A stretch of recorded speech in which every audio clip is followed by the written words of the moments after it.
Hello!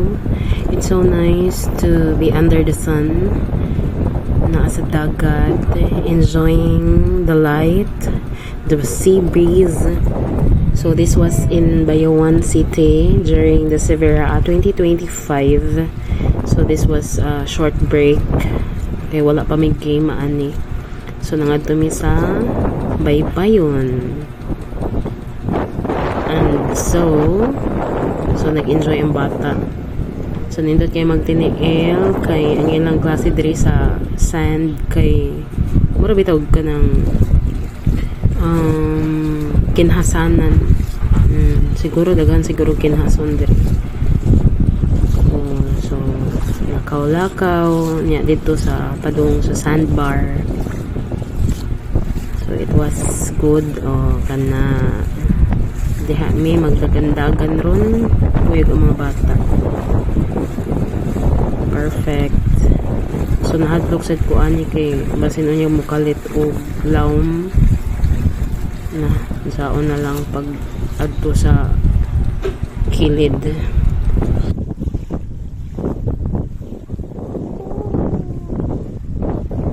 So init siya pero enjoyable ra gid nga experience. Panagsara man sa ta magpainit. Diba? So nindot kaayo grounding, enjoying the softness and the roughness of the sand. Sige.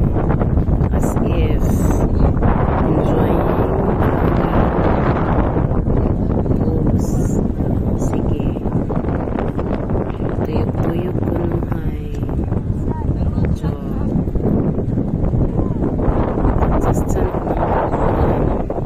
Representing Philippines. Sige lang na siya diha kay busog ra na. So, mga bata enjoy kaayo sila ang dagandagan. So, mo-appeal ang maestra. Pero mo-appeal ang dagandagan. Ako na lang magdagan. Gigo. Jump shot! Sige, jump shot. You jump, yeah. Again. Take 2. Okay, napagay. Take 3. Jump! Super happy. And, nagdali-dali na mi og pahawa sa sandbar. Balik ta sa mama. Magdali ta kay basin unya og motaas maayo ang tubig.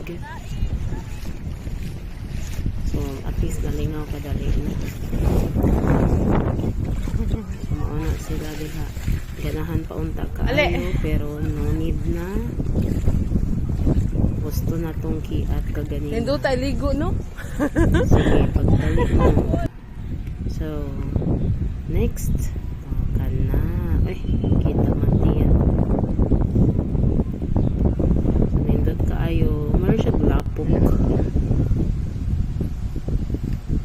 Again, another paso-paso moments. Mga as if moments.